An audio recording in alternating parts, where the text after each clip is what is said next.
Well,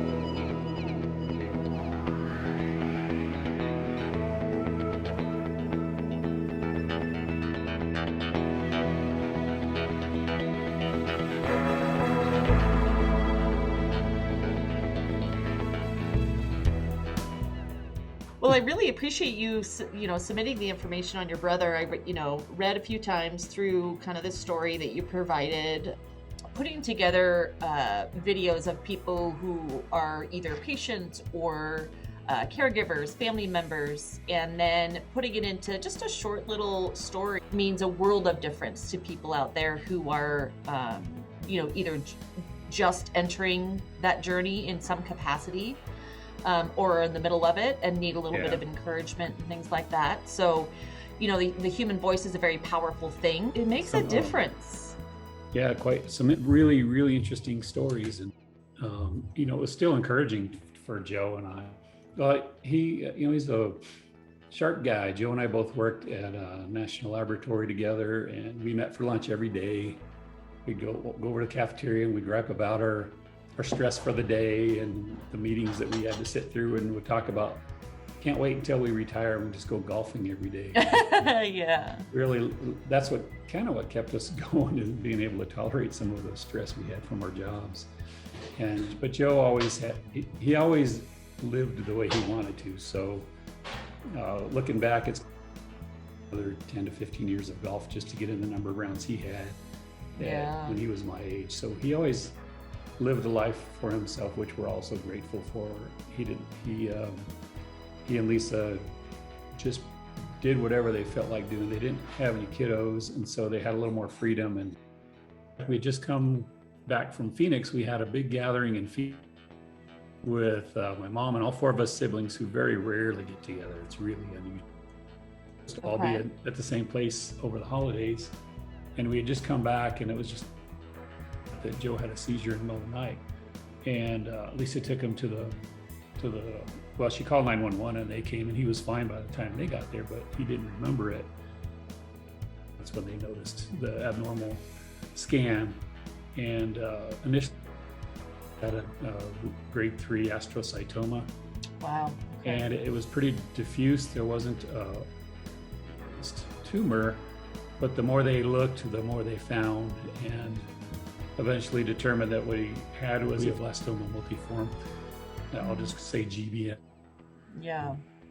The more we found out about the tumor, the worst on is it methylated or not, was the worst case scenario. Yeah. It just, everything, that piece of information never really went in his favor.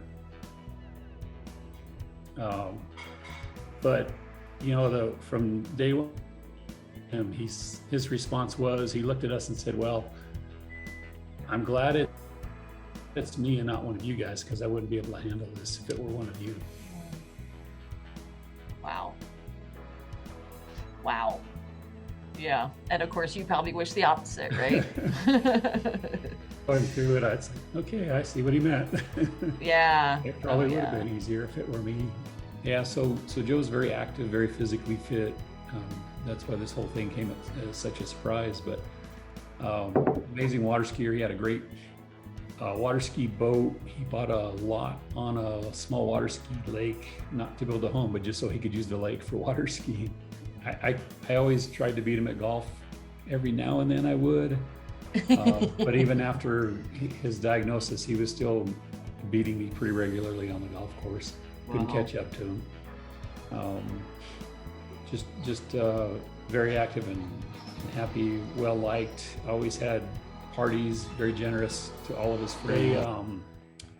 They had a hotel up in Taos, New Mexico, and so Joe and Lisa is Joe's wife, they went up there for spring break, and it was Paul's idea to do that.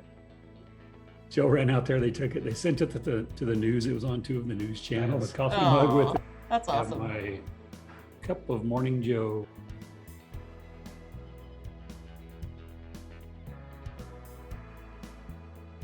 The first place he went, so he had the seizure, and then he just went to a local hospital.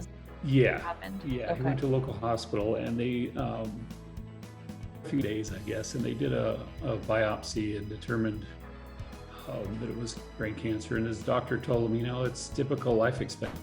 Going to have a full life. It's going to be 8 years, maybe years. And my brother said, well, if you can just give me 5 more years, I'll be happy with that. Well, it turned out it was, the more we found, he went, almost 2 years actually. And of course, CBCI was a wealth of info. I think that you helped with figuring out how to find clinical trials.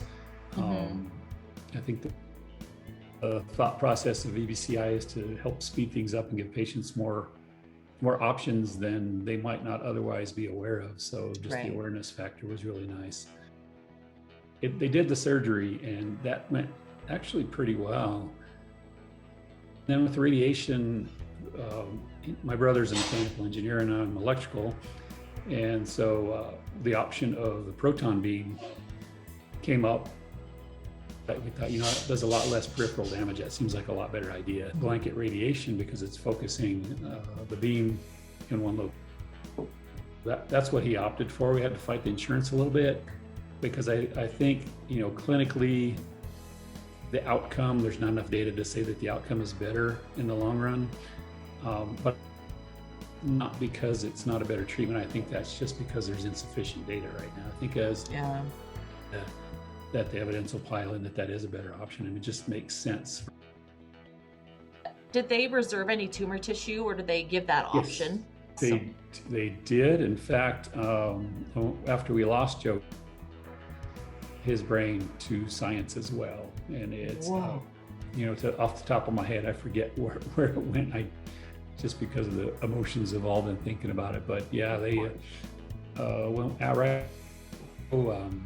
We were ready with, we put ice on his head to keep him cool so he could help science. He was a scientist like me, and so that was really important to him to give back.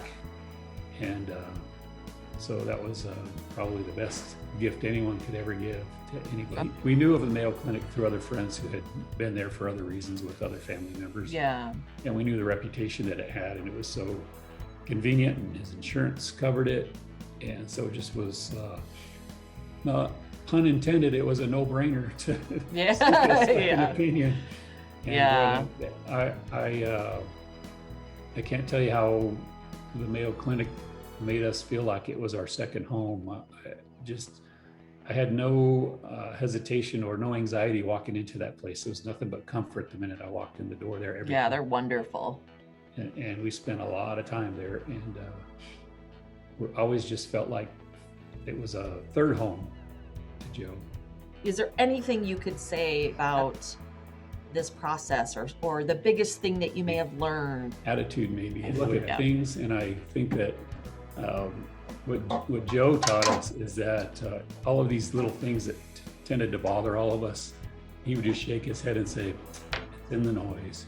He must have said, "It's in the noise," 1,000 times over the last couple of years. In the noise. In the noise. Every little thing that would bug us. I believe that we were being bothered by such a silly little trivial thing. And so he taught me to look at life that most things that life throws you are unplannable, and you really can't plan for them. So enjoy your time in the present, be in the moment.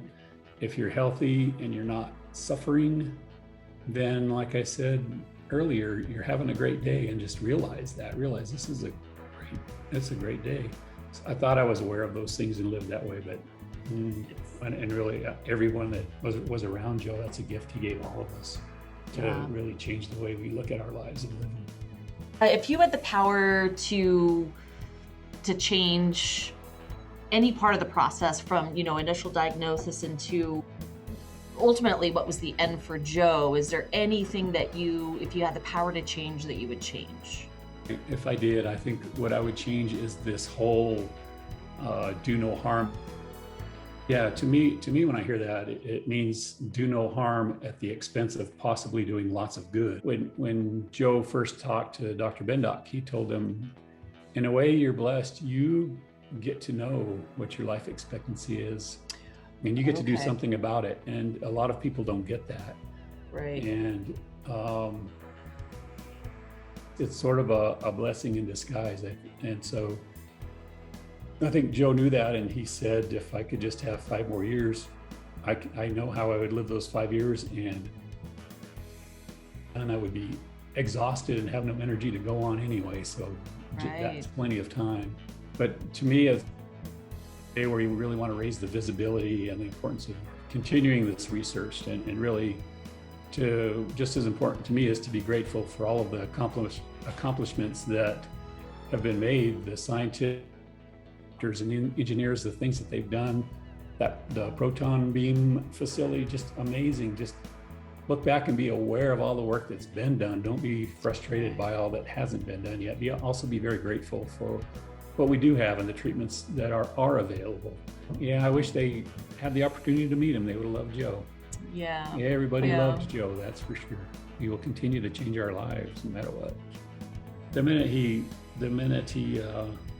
found out his life was shortened by this, we set up tea times at some of the courses the Greens Feast for,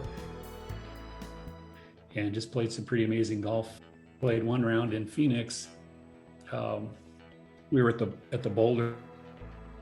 He had an appointment at Mayo Clinic, and it was moving a little slow. It was moving slow, the round, and we thought we're probably not going to finish. So we applied to the Mayo Clinic. He had his appointment, and then we came back and finished the round.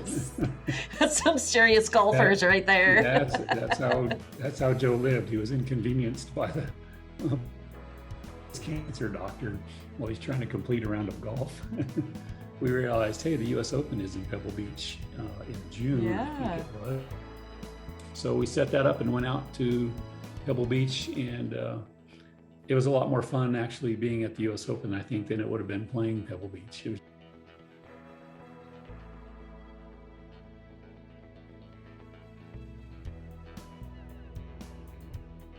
When I lost him, I hugged him and I said, all right, brother, you got to mess with me on the golf course just to show me you're okay. And since then, some pretty crazy things have happened on the golf course. That really, I hit a ball into the lake and it skips across the other end.